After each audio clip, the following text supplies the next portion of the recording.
नमस्कार साथियों, मैं doctor Manik Kumar Saxena, currently working as medical superintendent BIMR hospitals Gwalior. अपने यूट्यूब चैनल के माध्यम से आज आपसे एक और इम्पॉर्टेंट टॉपिक पे बात करना चाहता हूँ। डायबिटीज़ मेलिटस, जिसको मधुमेह के नाम से जानते हैं, जिसमें ब्लड में शुगर का लेवल ज़्यादा हो जाता है, और हाइपरटेंशन, जिसको हम लोग हाई ब्लड प्रेशर, उच्च रक्तचाप के नाम से जानते हैं, जिसमें ब्लड प्रेशर पर्सन का बढ़ जाता है। हम सब लोगों ने एक जीव का नाम सुना होगा, पक्षी का नाम सुना होगा, जिसको वुड पैकर या कठफोड़वा कहते हैं। पहले हम इसका जिक्र करते हैं, फिर इन दोनों बीमारियों को कैसे नियंत्रित रखना है उसके महत्व को समझते हैं। वुड पैकर या कठफोड़वा एक ऐसा पक्षी है जो अपनी चोंच से किसी तने की लकड़ी पर वार करता है और उसके वार की गति 15 से 40 किलोमीटर प्रति घंटा हो सकती है, और एक सेकंड में 15 से 35 बार वो वार कर सकता है और लगातार तने को खोखला बना सकता है। अब उस वुड पैकर से तना खोखला ना बने तो क्या तरीका है उसके लिए?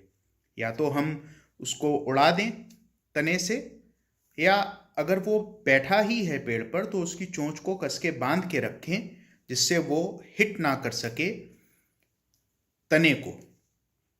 अब इसी को हम लोग जोड़ेंगे हमारे शरीर में उपस्थित डायबिटीज़, हाई ब्लड प्रेशर यानी हाइपरटेंशन से। बहुत सारे लोग समझते हैं हाइपरटेंशन का मतलब टेंशन ज़्यादा होना, तनाव ज़्यादा होना। ऐसा नहीं है। हाइपरटेंशन मेडिकल साइंस में तब कहते हैं जब हमारा ब्लड प्रेशर सामान्य से अधिक होता है। तो एक तो प्रिवेंटिव एस्पेक्ट हुआ कि हम कुछ ऐसा करें कि हमको डायबिटीज़ ना हो, हमको हाई ब्लड प्रेशर ना हो। मान लीजिए हो गए तो क्या? तब हमको किसी भी तरीके से इनको नियंत्रण में रखना है।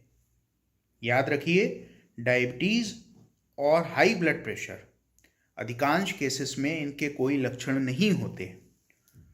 मान लीजिए किसी पर्सन को डायबिटीज़ है तो उसके शरीर के अंदर एक कठफोड़वा है। जब तक उसकी चोंच खुली है वो लगातार टक टक टक टक टक हमारे शरीर को अंदर से खोखला बना रहा है। और इसी तरीके से अगर उसको हाई ब्लड प्रेशर है साथ में डायबिटीज़ के, तो 2 कठफोड़वे हमारे शरीर के अंदर हैं जो लगातार हमारे शरीर को खोखला बना रहे हैं अगर हम डायबिटीज़ यानी मधुमेह, उच्च रक्तचाप यानी हाइपरटेंशन को नियंत्रण में नहीं रखते। तो अब इसको नियंत्रण में हम कैसे रखें? नियंत्रण में रखने का वही तरीका है, कठफोड़वे की चोंच को बांध के रखें, यानी किसी भी सूरत में ब्लड शुगर का लेवल नॉर्मल से ज़्यादा ना होने दें। हाई ब्लड प्रेशर जो है तो ब्लड प्रेशर का वैल्यू नॉर्मल से ज़्यादा ना होने दें। अगर ऐसा रहेगा तो ये 2 कठफोड़वे हमारे शरीर में मौजूद रहेंगे, लेकिन ये हमारे शरीर को खोखला नहीं बना पाएंगे।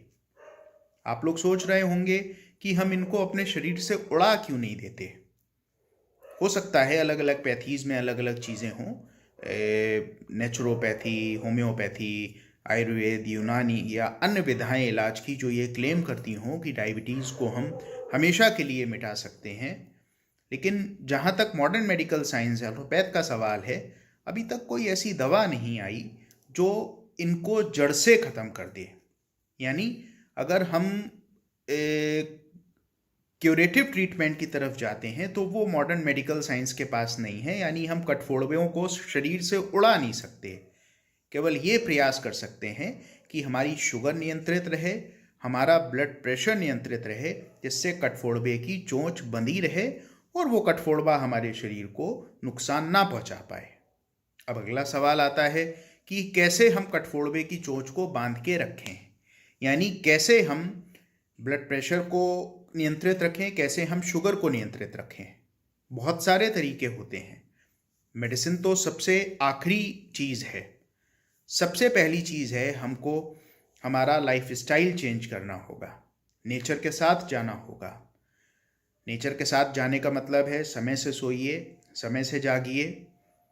जिस समय सोना है कोशिश कीजिए, अगर आपका वर्क या जॉब उस चीज़ को अलाउ कर रहा है तो उस समय सोइए। सबसे सही समय सोने का 8-9 बजे सो जाइए और सवेरे 4-5 बजे जागिए। इसमें थोड़ा बहुत डेविएशन कर सकते हैं। एक्सरसाइज करिए नियमित रूप से। डाइट का बहुत ख्याल रखिए। इस वीडियो में नहीं, आगे किसी वीडियो में बताऊंगा कि हमको हाई ब्लड प्रेशर में डाइट का क्या ख्याल रखना चाहिए और डायबिटीज़ में हमको डाइट का क्या ख्याल रखना चाहिए। और स्ट्रेस कम लेना है, तनाव कम लेना है, क्योंकि इन दोनों चीज़ों से ही डायबिटीज़ और हाई ब्लड प्रेशर इनका असमान होने का खतरा ज़्यादा रहता है। योगा करिए, मेडिटेशन करिए। इन सारी चीज़ों से हम डायबिटीज़ या हाई ब्लड प्रेशर, हाइपरटेंशन को कंट्रोल रख सकते हैं, यानी कठफोड़वे की चोंच को बांध के रख सकते हैं। लेकिन ये कैसे पता कि कठफोड़वे की चोंच बंधी है कि नहीं? इसके लिए बहुत ज़रूरी है कि समय समय पर हम अपना रक्तचाप यानी ब्लड प्रेशर नापते रहें, ब्लड शुगर नापते रहें, और हर 3 महीने पे एक जांच होती है जिसको ग्लाइकोजाइलेटेड हीमोग्लोबिन कहते हैं। फिर से रिपीट करता हूँ, ग्लाइकोजाइलेटेड हीमोग्लोबिन। उस जांच को कराते रहें जिससे हमको पता रहे हमारी ब्लड शुगर नियंत्रित चल रही है। अमूमन कभी कभी हम लोग एक बार ब्लड शुगर नापते हैं, सामान्य आ जाता है, 2-3 महीने में एक बार, तो मान के चलते हैं हमारी ब्लड शुगर कंट्रोल्ड है। लेकिन अक्सर ऐसा नहीं होता, दिन के किसी समय बढ़ जाती है, घट जाती है। तो 3 महीने में अगर हम लोग इस जांच को कराएंगे तो हमको लगातार पता चलता रहेगा कि पिछले 3 महीने में ओवरऑल हमारा ब्लड शुगर का लेवल कितना कंट्रोल रहा। इसी प्रकार ब्लड प्रेशर भी हफ्ते में एक बार तो कम से कम नपवाना ही चाहिए हमको। और मान लीजिए लाइफ स्टाइल मॉडिफिकेशन, अच्छी खासी एक्सरसाइज, डाइट में मॉडिफिकेशन, स्ट्रेस कम लेना, समय पे सोना, समय से जागना, इन सारी चीज़ के बावजूद आपका ब्लड प्रेशर नियंत्रित नहीं है, शुगर नियंत्रित नहीं है, यानी आपके शरीर के अंदर बैठे दोनों कठफोड़ों की चोंच खुली है, जितनी देर ये नियंत्रण में नहीं रहेंगे उतनी देर आपके शरीर को खोखला करते रहेंगे। हमको किसी भी सूरत में इनको सामान्य स्तर पे बना के रखना है, यानी शरीर के अंदर के कठफोड़ों की चोंच को बांध के रखना है, नहीं तो शरीर रूपी तने को ये खोखला करते रहेंगे। तो मान लीजिए इन सब चीज़ों से नहीं काम चल रहा है तो अपने चिकित्सक की सलाह लें और चिकित्सक की सलाह से दवा शुरू करें, और उस दवा से आप अपने ब्लड शुगर और हाई ब्लड प्रेशर को कंट्रोल में रखने का कोशिश करें। बॉटम लाइन है, नेचुरोपैथी, आयुर्वेद, होम्योपैथ, एलोपैथ, यूनानी, किसी भी विधि से हमको इनको कंट्रोल में रखना है, अपने शरीर के अंदर के दोनों कठफोड़वों की चोंच को बांध के रखना है। अन्यथा ये लगातार हमारे शरीर को खोखला करते रहेंगे। हम सबसे बड़ी गलती क्या करते हैं, हमको डायबिटीज़ होती है, हाई ब्लड प्रेशर होता है। बहुत सारे रोगी कहते हैं सर हम नब्बाएंगे भी, बड़ा निकलेगा तो हमको टेंशन होगी। तो शुतुरमुर्ग की तरह रेत में गर्दन को दबा लेने से खतरा टल नहीं जाता। ये दोनों तो हमारे शरीर में हैं ही। अगर हम नहीं नपवाएंगे और ये बड़े रहेंगे तो ये हमारे शरीर को नुकसान पहुंचाते रहेंगे। तो प्लीज़ प्लीज़ प्लीज़ अपना ब्लड प्रेशर नपवाते रहिए। अगर शुगर की प्रॉब्लम है, शुगर को नपवाइए।